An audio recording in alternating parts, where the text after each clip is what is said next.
It was the first of its kind, the MPAC, a conference for pigeon advocacy, a whole day of experts talking the talk that comes from experience of walking the walk, of walking the beat and stalking the streets, forking out treats for their feathery friends, untethering feet that are caught in the ends of a rope or some netting, some pieces of string that are tied up on toes or restricting a wing.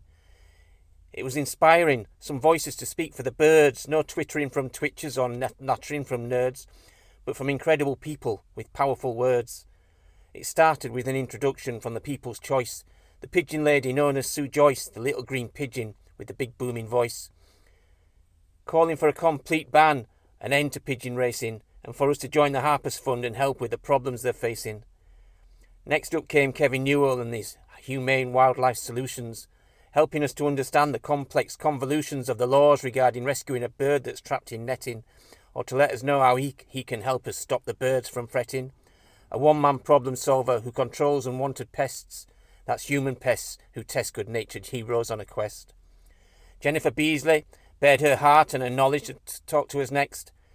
Bird physiotherapy being a remedy for muscles constricted or flexed, as she stood there alone with a confident tone and shared illustrations and text.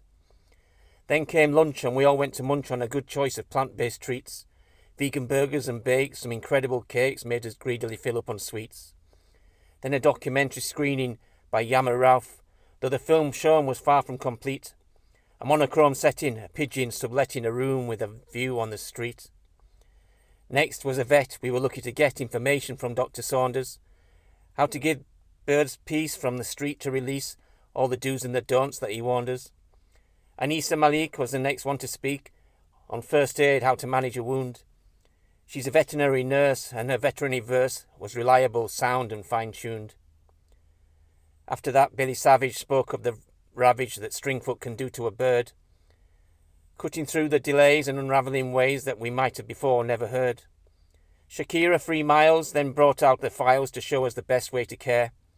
As a vet nurse all-rounder and conference co-founder, she talked with a confident flair. On stage next was Sam Crick, who showed you have to be quick to catch pigeons caught up in some string. Lots of food for the lure, a mood that is pure and some patience is the thing you should bring. With a toolkit of tweezers, some scissors and stuff, be careful, precise and don't be too rough. Catch them and treat them, or feed them and leave. And believe that sometimes just the food is enough. And the food was enough once again for the guests. As we all went for dinner, some flew home to their nests, but then back to our seats after having a rest for some comedy and music, the best of the best.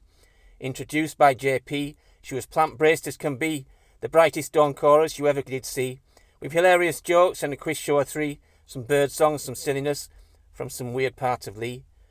And then the finale, a class act once again. Where you find Sue, you will always find Jen, her best friend, a defender of animals and mender of souls. She consoles with her voice till your heart is set free, the undeniably reliable, financially viable, so satisfiable, Vegan Queen V. So that was the end of a wonderful day, a day for the pigeons with plenty to say. Though the conference is over, the message will stay and replay every year in a much bigger way.